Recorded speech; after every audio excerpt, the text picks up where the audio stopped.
A minha desassociação se deu, eu posso até dizer que foi de forma até engraçada. Por quê? Porque foi tentando voltar para a organização que eu fui desassociado. Eu vou explicar de que forma se deu. Eu fiquei, como eu já contei num vídeo anterior, eu fiquei por cerca de 10 anos afastado da organização. Eu fiquei afastado, não desassociado e também não dissociado, mas afastado. Eu me afastei. Como se deu isso? Na localidade onde eu morava, eu fiquei numa situação muito difícil. Eu fiquei sem trabalho, eu estava com meus filhos ainda menores e me faltou trabalho, me faltou serviço. Então eu fiquei numa situação realmente complicada, ao ponto até de faltar até o alimento na minha casa. E eu não obtive ajuda de ninguém mesmo. Dos irmãos do salão, eu não tive ajuda nenhuma. Muito pelo contrário, todos se afastaram de mim, porque na congregação que eu servi, lá eles tinham um costume assim, eles não gostavam de pessoas que tivessem problemas. O irmão bem visto lá, a irmã bem vista, eram aqueles que não tinham problema, entendeu? Eram aqueles que não procuravam eles para falar dos seus problemas. E como eu estava passando por uma situação complicada, eles se afastaram todos de mim.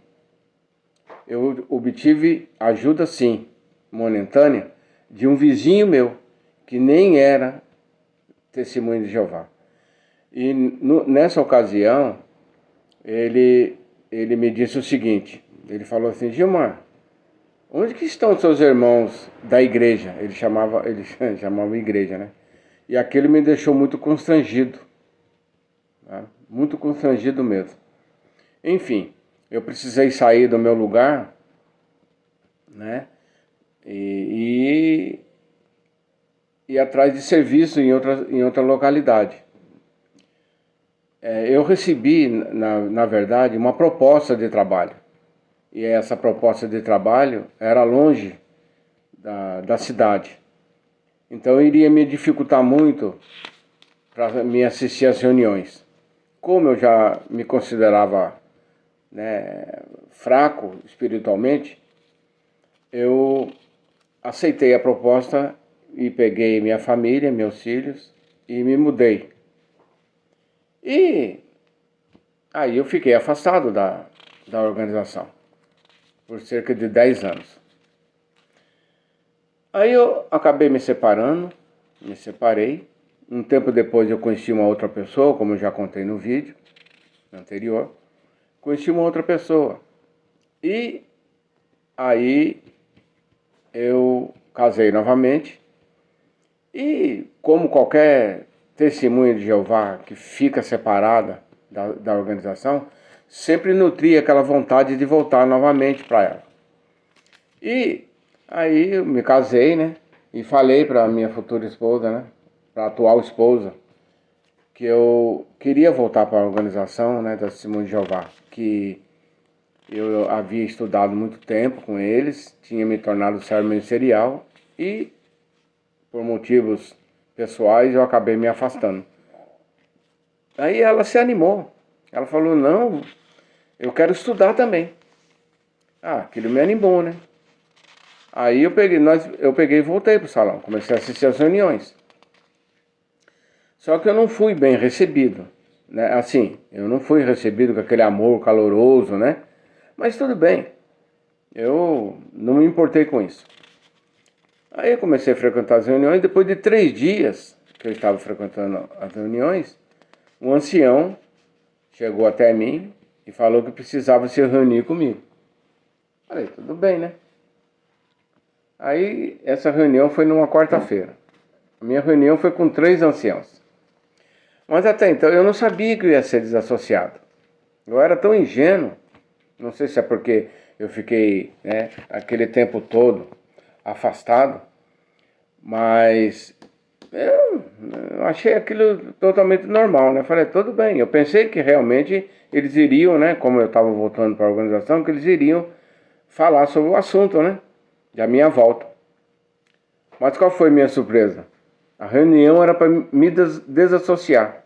E como eu já falei num vídeo anterior, né, a forma como eles falaram que eu deveria fazer para me poder voltar para a organização, né, que seria devolver minha esposa para o lugar de onde eu tinha tirado ela, esperar 6 meses, de 6 a 8 meses, né? Eles iriam ver então o meu comportamento nas reuniões, né? E aí então eles iriam decidir se eu seria aceito, né, de volta, né? Seria escrita uma carta para Betel e aí então eu seria aceito como irmão novamente, né? E parou por aí, né? Eu peguei, me levantei, né? Eu perguntei pro irmão se era só aquilo que eles tinham para conversar comigo, eles disseram que sim, peguei e fui embora para minha casa. E foi aí então que eu resolvi pesquisar a respeito da organização.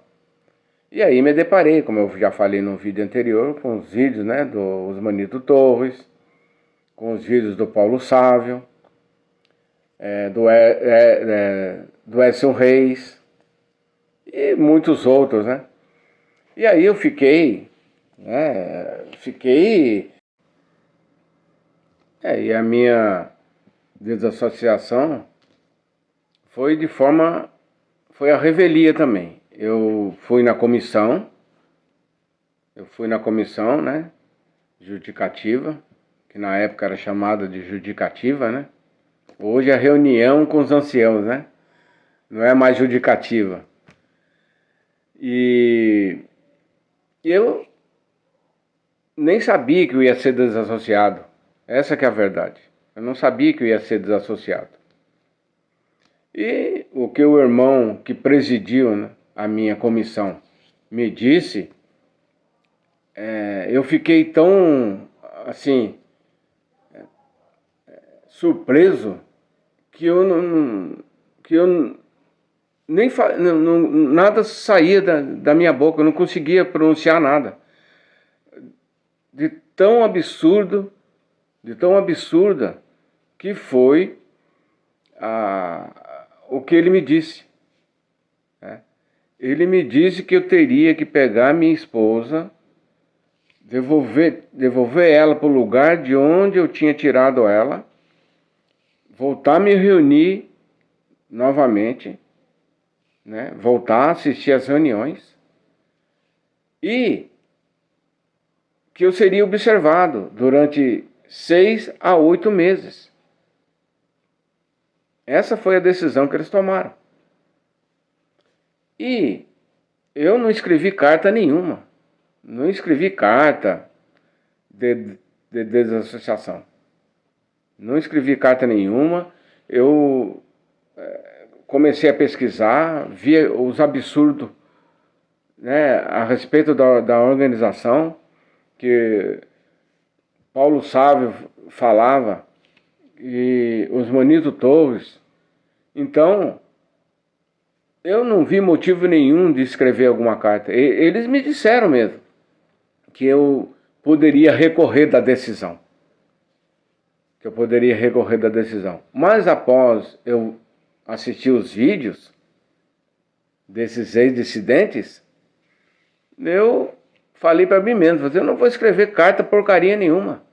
Eu não quero mais saber dessa organização de forma alguma. E a partir daí eu comecei a fazer as pesquisas, comecei a pesquisar. Né? Comecei a ver vídeos de dissidentes, e foi inúmeros vídeos que eu vi. E até hoje eu pesquiso, eu faço questão de pesquisar. E tudo que eu encontro, eu faço questão de postar para mostrar para as pessoas o perigo que é fazer parte dessa organização, que acaba com a vida das pessoas, sabe? Acaba com a vida das pessoas, porque a pessoa deixa de ser dona de si mesmas. Ela deixa de ser dona de si mesma. Ela dá a sua vida, a partir do momento que ela entra para a organização, ela passa a dar a sua vida, o poder do seu livre-arbítrio, né, para aqueles homens lá dos Estados Unidos. Né? Esses 10 homens lá, que eu acho que agora são 10, né? E jogam a vida nas mãos desses 10 homens. É eles que passam a decidir o que você deve fazer da sua vida. Como você deve se comportar, como você deve viver. Inscreva-se no canal, deixe o seu like, compartilhe o vídeo, faça a sua parte para ajudar outros.